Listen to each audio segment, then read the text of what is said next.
नमस्कार. 7च्या बातमीपत्रात मी दीपाली केळकर आपलं स्वागत करते. सुरुवातीला एक नजर ठळक बातम्यांवर. केंद्र सरकारवर ताशेरे ओढत उत्तराखंडमध्ये लागू करण्यात आलेली राष्ट्रपती राजवट उत्तराखंड उच्च न्यायालयानं हटवली. सरकारी योजनांना अधिकाऱ्यांनी जनआंदोलनाचं रूप देऊन लोकसहभागातून त्या यशस्वी कराव्यात. पंतप्रधानांचं नागरी सेवा दिन कार्यक्रमात आवाहन. सगळे दहशतवादी सारखेच असतात, दहशतवाद्यांमध्ये भेद करता येणार नाही. मसूद अझहरच्या मुद्द्यावर भारतानं चीनला खडसावलं. जम्मू काश्मीरच्या कुपवाडा जिल्ह्यात झालेल्या चकमकीत सुरक्षा दलांकडून 3 दहशतवाद्यांना कंठस्नान. पश्चिम बंगाल विधानसभा निवडणुकीच्या 3ऱ्या टप्प्यातल्या मतदानाला हिंसाचाराचं गालबोट. सहकार क्षेत्राच्या विकासाचा आराखडा तयार करण्यासाठी राज्य सरकार कृती दलाची स्थापना करणार मुख्यमंत्री. आणि येत्या 4 वर्षात नव्या 9 प्रकल्पांसाठी रेल्वे मंत्रालय आणि राज्य सरकार संयुक्त कंपनी स्थापन करणार. आणि आता सविस्तर वृत्त. उत्तराखंड उच्च न्यायालयानं उत्तराखंडामध्ये लागू करण्यात आलेली राष्ट्रपती राजवट आज हटवली. हरीश रावत यांच्या नेतृत्वाखाली राज्य सरकारनं येत्या 29 एप्रिलला बहुमत सिद्ध करावं असे निर्देशही दिले. उत्तराखंडमध्ये लागू करण्यात आलेली राष्ट्रपती राजवट ही सर्वोच्च न्यायालयानं घालून दिलेल्या कायद्याविरोधी असल्याचं मुख्य न्यायमूर्ती के.एम. जोसेफ यांच्या अध्यक्षतेखालील खंडपीठानं स्पष्ट केलं आहे. घटनेच्या 356व्या कलमाखाली 27 मार्च रोजी जारी करण्यात आलेल्या राष्ट्रपती राजवटीबद्दल न्यायालयानं केंद्र सरकारवर ताशेरे ओढले आहेत. सरकारी योजना लोकसहभागातून यशस्वी होतात. अधिकाऱ्यांनी सरकारी योजनांना जनआंदोलनाचं रूप द्यावं असं आवाहन पंतप्रधान नरेंद्र मोदी यांनी केलं आहे. ते आज नवी दिल्ली इथं नागरी सेवा दिनानिमित्त आयोजित कार्यक्रमात सरकारी अधिकाऱ्यांना मार्गदर्शन करत होते. प्रत्येक स्तरावर सर्वांनी सुधारणेचा दूत होणं ही आजच्या काळाची गरज असल्याचं पंतप्रधान म्हणाले. महत्वाच्या प्रकल्पांमध्ये उत्कृष्ट कामगिरी बजावणाऱ्या सरकारी कर्मचाऱ्यांचा गौरव यावेळी करण्यात आला. प्रधानमंत्री जनधन योजना, स्वच्छ भारत मोहीम, स्वच्छ विद्यालय आणि मृदा आरोग्य योजना अशा योजनांमध्ये उत्कृष्ट कामगिरी केलेल्या 10 जिल्ह्यांना यावेळी पुरस्कारानं गौरवण्यात आलं. सगळे दहशतवादी सारखेच असतात आणि त्यांच्यात कोणताही भेद करता येणार नाही असं भारतातर्फे चीनला सांगण्यात आलं आहे, असं संरक्षण मंत्री मनोहर पर्रिकर यांनी आज नवी दिल्लीत पत्रकारांना सांगितलं. 5 दिवसांचा चीन दौरा आटपून ते आज नवी दिल्लीत परत आले. दहशतवादी मसूद अझहरबाबत भारताच्या दाव्याविरोधात संयुक्त राष्ट्रात चीननं नकाराधिकार वापरल्याच्या मुद्द्यासह आपले सर्व मुद्दे भारतानं चीनसमोर स्पष्टपणे आणि ठामपणे मांडले असल्याचं ते म्हणाले. दोन्ही देशांमध्ये सातत्यपूर्ण संवाद, आदानप्रदान आणि सैन्य दलांमध्ये संवाद यासाठीचा संयुक्त निर्णय हे आपल्या दौऱ्याचं सर्वात महत्वाचं फलित असल्याचं पर्रिकर यांनी सांगितलं.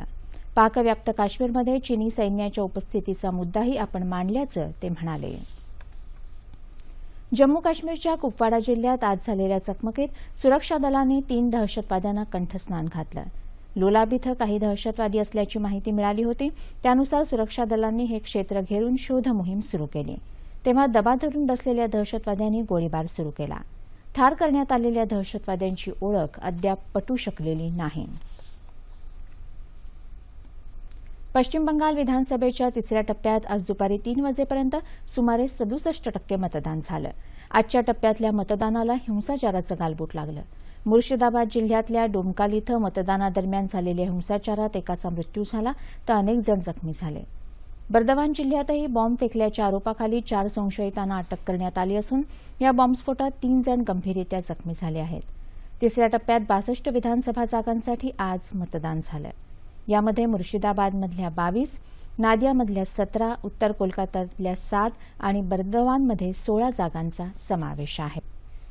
महाराष्ट्राच्या आर्थिक आणि सामाजिक विकासात सहकार क्षेत्राची महत्वाची भूमिका असल्याचं मुख्यमंत्री देवेंद्र फडणवीस यांनी म्हटलं आहे. ते आज मुंबईत सहकार संस्कार परिषदेत बोलत होते.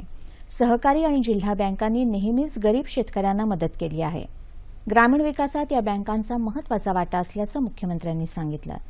सहकार क्षेत्राची भरभराट व्हावी अशी राज्य सरकारची भूमिका असून या क्षेत्राच्या विकासाचा आराखडा तयार करण्यासाठी राज्य सरकार कृती दलाची स्थापना करणार असल्याचं मुख्यमंत्र्यांनी स्पष्ट केलं.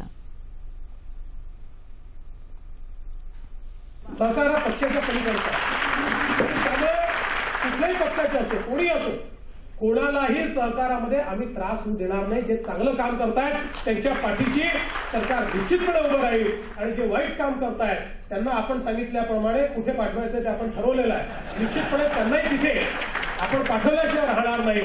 त्यामुळे चांगलं काम असेल तर पुरस्कार आणि वाईट काम असेल तर शिक्षा, या आधारावर सहकार क्षेत्राची पाठराखण राज्य सरकार निश्चितपणे करेल, हा विश्वास मी आपल्याला देतो. मुंबई जिल्हा सहकारी बँक आणि मुंबई सहकार मंडळानं संयुक्तपणे या परिषदेचं आयोजन केलं आहे. येत्या 4 वर्षात 9 नव्या प्रकल्पांसाठी रेल्वे मंत्रालय आणि राज्य सरकार संयुक्त कंपनी स्थापन करणार असल्याचं रेल्वे मंत्री सुरेश प्रभू आणि मुख्यमंत्री देवेंद्र फडणवीस यांनी आज मुंबईत झालेल्या संयुक्त पत्रकार परिषदेत सांगितलं. 23,000 कोटी रुपयांचे हे प्रकल्प आहेत अशी माहिती त्यांनी दिली. अहमदनगर, बीड, परळी, वैजनाथ, वर्धा, नांदेड, यवतमाळ, पुसद मार्गे वदसा, देसाईगंज, आरमोरी, गडचिरोली, नागपूर, नागभीड गेज रूपांतरण, मनमाड, इंदोर, गडचांदूर, आदिलाबाद, पुणे, नाशिक, कोल्हापूर, वैभववाडी, बारामती, लोणंद या प्रकल्पांचा त्यात समावेश आहे. या सर्व 9 प्रकल्पांचा प्रत्येक 3 महिन्यांनी आढावा घेतला जाईल आणि दर महिन्याला त्याचा अहवाल सादर केला जाईल. महाराष्ट्रातल्या रेल्वे प्रकल्पांसाठी एक स्वतंत्र नोडल अधिकारी रेल्वे मंत्रालयानं नियुक्त केल्याचं प्रभू यांनी सांगितलं. मुंबईतल्या 15 रेल्वे स्थानकांवर लवकरात लवकर एस्कलेटर, शौचालयं आणि वायफाय सुविधा उपलब्ध करण्याचे निर्देश रेल्वे मंत्र्यांनी अधिकाऱ्यांना दिले. मुंबईत माटुंग्याच्या रेल्वे डबे तयार करण्याच्या कार्यशाळेचा शताब्दी सोहळा रेल्वे मंत्री सुरेश प्रभू यांच्या प्रमुख उपस्थितीत आज झाला. भाजपाचे खासदार किरीट सोमय्या, शिवसेनेचे खासदार अरविंद सावंत, मुंबईच्या महापौर स्नेहल आंबेकर आदी यावेळी उपस्थित होते. नवीन रेल्वे डब्यांची निर्मिती करण्यासाठी भारत सक्षम असून सध्याचे डबे अद्ययावत केले जातील असं प्रभू म्हणाले. मेक इन इंडिया हे सरकारचं फक्त घोषवाक्य नसून ते एक ध्येय आहे असंही प्रभू म्हणाले.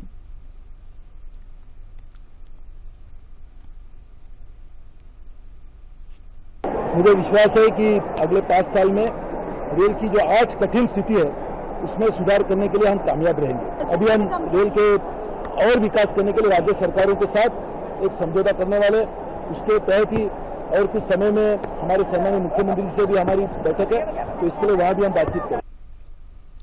या कार्यक्रमानंतर करिरोड इथल्या पादचारी पुलाची पायाभरणीही प्रभू यांनी केली. भारतरत्न डॉ. बाबासाहेब आंबेडकर यांच्या शतकोत्तर रजत जयंती महोत्सवानिमित्त आकाशवाणी मुंबई केंद्रात साजरा करण्यात आलेल्या सप्ताहाचा आज समारोप झाला. केंद्रीय सामाजिक न्याय आणि सक्षमीकरण मंत्री थावरचंद गेहलोत कार्यक्रमाला प्रमुख पाहुणे म्हणून उपस्थित होते. डॉ. आंबेडकरांनी विविध क्षेत्रातली विषमता दूर करण्यासाठी आयुष्य वेचलं. त्यांचे प्रयत्न आपलं सरकार पुढे नेईल असं गेहलोत यांनी यावेळी सांगितलं. डॉ. आंबेडकरांच्या विचारांना भावनिक पातळीवर सन्मान मिळणं आवश्यक आहे असंही ते म्हणाले. डॉ. बाबासाहेब आंबेडकरांच्या विविध पैलूंवर प्रकाश टाकणारा परिसंवादही यानिमित्त आयोजित करण्यात आला होता. ज्येष्ठ अभ्यासक प्रेमानंद रूपवते, आनंद कृष्णन, महूच्या डॉ. आंबेडकर स्मारक समितीचे अध्यक्ष वानखेडे यांनी यावेळी आपले विचार मांडले. टेक्निकल टेक्सटाईल्स टुवर्ड्स फ्युचर या संकल्पनेवर आधारित टेक्नोटेक्स इंडियाच्या 5व्या पर्वाचं केंद्रीय वस्त्रोद्योग राज्यमंत्री संतोष गंगवार आणि मुख्यमंत्री देवेंद्र फडणवीस यांच्या हस्ते आज मुंबईत उद्घाटन झालं. वस्त्रोद्योग क्षेत्राच्या विकासासाठी विविध पावलं उचलण्यात येत असल्याचं गंगवार यांनी यावेळी सांगितलं. हे प्रदर्शन म्हणजे व्यवसाय सुलभीकरणासाठी महत्त्वपूर्ण पायरी असून तरुण पिढीला नोकरीच्या आणि विकासाच्या दृष्टीनं अतिशय महत्त्वाचं आहे असं मुख्यमंत्री यावेळी म्हणाले. स्वस्त घरांची जाहिरात करून लोकांची फसवणूक केल्याचा आरोप असलेल्या मेपल ग्रुपची सर्व बँक खाती गोठवण्यात आल्याची माहिती ग्राहक हक्क संरक्षण मंत्री गिरीश बापट यांनी आज पुण्यात पत्रकारांना दिली. कुठल्याही प्रकारचे जमीन व्यवहार करायला या कंपनीवर बंदी घालण्यात आल्याचंही त्यांनी सांगितलं. तसंच संबंधित विकासक आणि मेपल ग्रुपचा प्रवर्तक सचिन अग्रवालशी संबंध असल्याचे आरोपही त्यांनी पूर्णपणे फेटाळले. या विकासकांना ठेवीदारांकडून गोळा केलेले पैसे आजपासून परत केले जातील अशी माहितीही बापट यांनी दिली. केंद्र सरकारच्या प्रधानमंत्री आवास योजनेचा एक भाग म्हणून स्वस्त घरं पुरवण्याचं आश्वासन मेपल ग्रुपने एका जाहिरातीद्वारे दिलं. या जाहिरातीला भुलून सुमारे 20,000 लोकांनी पैसे भरले. राज्यातल्या जनतेला आधी पिण्याचं पाणी, नंतर शेती आणि त्यानंतर उद्योगधंद्यांना पाणी अशा क्रमानं पाणी वाटप झालं पाहिजे असं राष्ट्रवादी काँग्रेसच्या खासदार सुप्रिया सुळे यांनी म्हटलं आहे. सुप्रिया सुळे या आजपासून 2 दिवसांच्या मराठवाड्याच्या दुष्काळी दौऱ्यावर आहेत. औरंगाबाद इथं त्या पत्रकारांशी बोलत होत्या.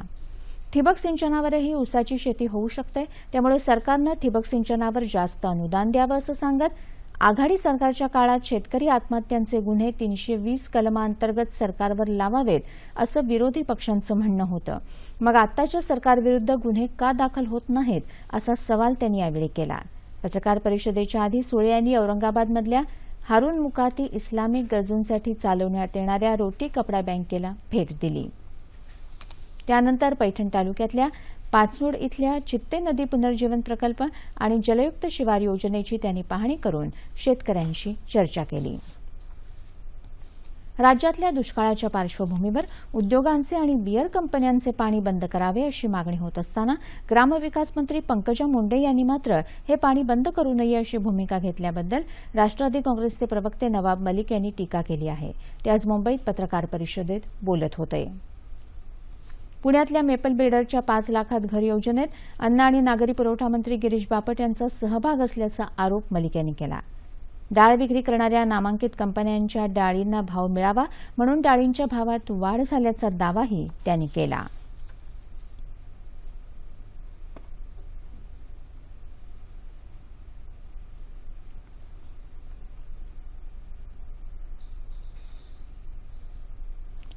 भारत सरकारच्या पंचायत राज मंत्रालयाच्या निर्देशानुसार राज्य सरकारच्या ग्रामविकास विभागाच्या वतीनं ग्राम उदय से भारत उदय या अभियानाअंतर्गत नंदुरबार जिल्ह्यात ग्राम किसान सभेचं आयोजन करण्यात आलं होतं.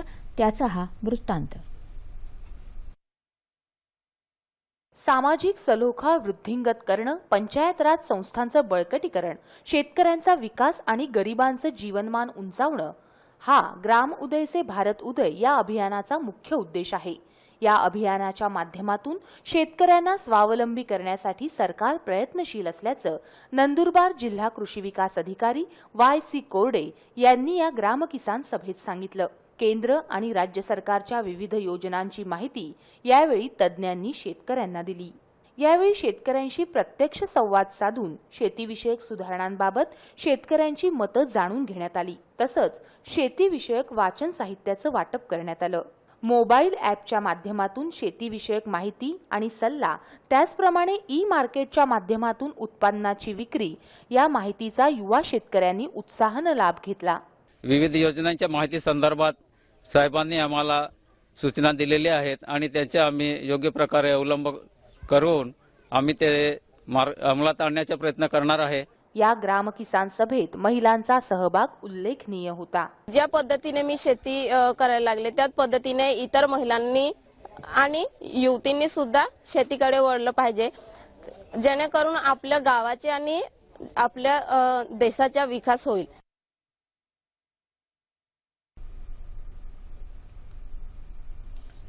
देशातल्या 12 ज्योतिर्लिंगांपैकी एक म्हणून प्रसिद्ध असलेल्या त्र्यंबकेश्वर मंदिराच्या गाभाऱ्यात आज एका स्वयंसेवी संस्थेच्या महिला आंदोलकांनी प्रवेश केला. त्यांना कडक सुरक्षा व्यवस्था पुरवण्यात आली होती. दररोज 1 तास गाभाऱ्यात प्रवेश देण्याचा निर्णय गेल्या आठवड्यात त्र्यंबकेश्वर देवस्थान विश्वस्त मंडळानं घेतला होता. त्र्यंबकेश्वर मंदिराच्या गाभाऱ्यात महिलांना प्रवेश मिळावा यासाठी पुण्यातल्या एका स्वयंसेवी संस्थेनं आंदोलन पुकारलं होतं.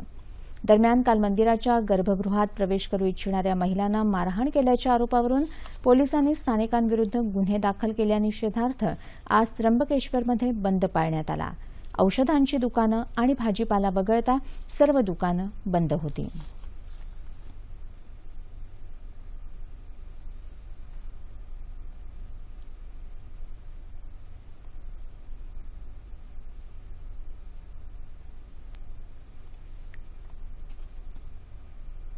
ज्येष्ठ चित्रपट अभिनेते दिलीप कुमार यांना आज मुंबईतल्या लीलावती रुग्णालयातून घरी सोडण्यात आलं. ताप आणि श्वसनाच्या त्रासामुळे गेले काही दिवस त्यांना रुग्णालयात दाखल करण्यात आलं होतं. दिलीप कुमार यांची प्रकृती आता सुधारली आहे असं त्यांच्यावर उपचार करणाऱ्या डॉक्टरांनी सांगितलं. कोकणात चैत्राच्या पहिल्या पंधरवड्यात विविध देवदेवतांच्या जत्रेला सुरुवात होत असते. रायगड जिल्ह्यातल्या गोरेगावच्या क्षेत्रपाल असलेल्या भैरवनाथाच्या जत्रेस काल संध्याकाळी सुरुवात झाली. अनेकविध परंपरांचा ठेवा असलेल्या या जत्रेत मुस्लिम समाजातल्या पीर बाबांनाही गाऱ्हाणं घालून बोलावलं जातं. हे या जत्रेचं वैशिष्ट्य.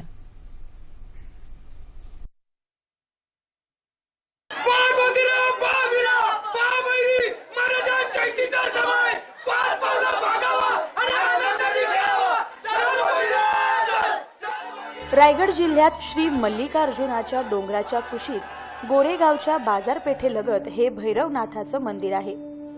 चैत्र शुद्ध एकादशीला कुरवडे इथली मानाची पालखी मंदिरात आल्यानंतर जत्रेला सुरुवात होते. या जत्रेत बगाडावर फिरणारी लाट म्हणजेच 24 हात लांबीचं अर्जुन वृक्षाचं खोड असतं.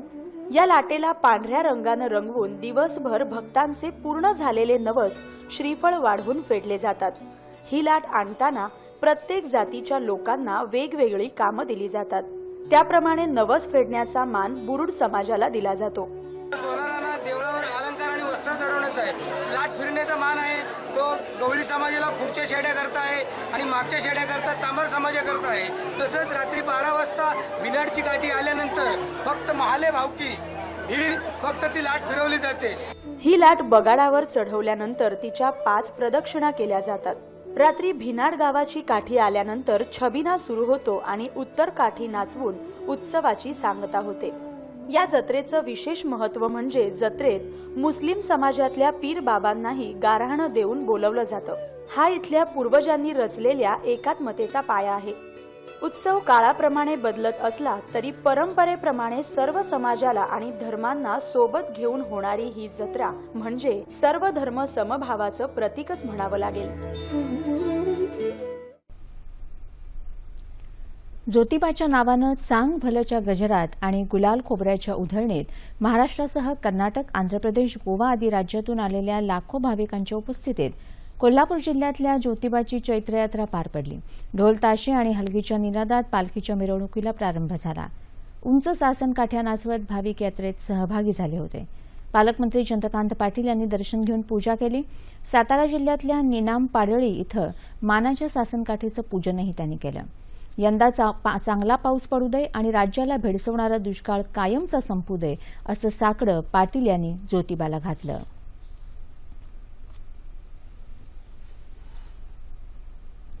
दूरचित्रवाणी क्षेत्रातले ज्येष्ठ संकलक तसंच मुंबई दूरदर्शन केंद्राच्या संकलन विभागाचे सेवानिवृत्त प्रमुख मनोहर उर्फ बापू कुलकर्णी यांचं आज पुण्यात निधन झालं. ते 77 वर्षांचे होते. फिल्म्स डिव्हिजनमध्ये संकलक म्हणून काम केल्यावर ते 1972 साली मुंबई दूरदर्शन केंद्रात संकलन विभागात रुजू झाले. त्यानंतर काही काळ त्यांनी श्रीनगर दूरदर्शन केंद्रात काम केलं. मुंबई दूरदर्शनच्या 32 वर्षांच्या कारकिर्दीत त्यांनी अनेक कार्यक्रमांची निर्मिती केली. त्यांची निर्मिती असलेले पंढरीची वारी हा आषाढी वारीवर आधारित लघुपट तसंच ग्रीन गोल्ड हा कृषीविषयक माहितीपट विशेष लोकप्रिय झाले. आणि आता हवामान वृत्त. राज्यातल्या अनेक भागात उन्हाची तीव्रता अधिक वाढली आहे. नागपूरमध्ये 43 अंश सेल्सिअस इतक्या कमाल तापमानाची नोंद झाली तर सोलापूरमध्ये 42 अंश सेल्सिअस इतकं कमाल तापमान नोंदवलं गेलं. येत्या 36 तासात संपूर्ण राज्यात हवामान कोरडं राहील असा अंदाज वेधशाळेनं वर्तवला आहे. आणि आता तापमान अंश सेल्सिअसमध्ये. मुंबई कमाल 32, किमान 25. नागपूर 45-28, पुणे 40-23, औरंगाबाद 42-28, नाशिक 39-23, कोल्हापूर 40-24, रत्नागिरी 32-26, सोलापूर 45-30 आणि अमरावती कमाल 43 आणि किमान 28 अंश सेल्सिअस. शेवटी ठळक बातम्या पुन्हा एकदा. केंद्र सरकारवर ताशेरे ओढत उत्तराखंडमध्ये लागू करण्यात आलेली राष्ट्रपती राजवट उत्तराखंड उच्च न्यायालयानं हटवली.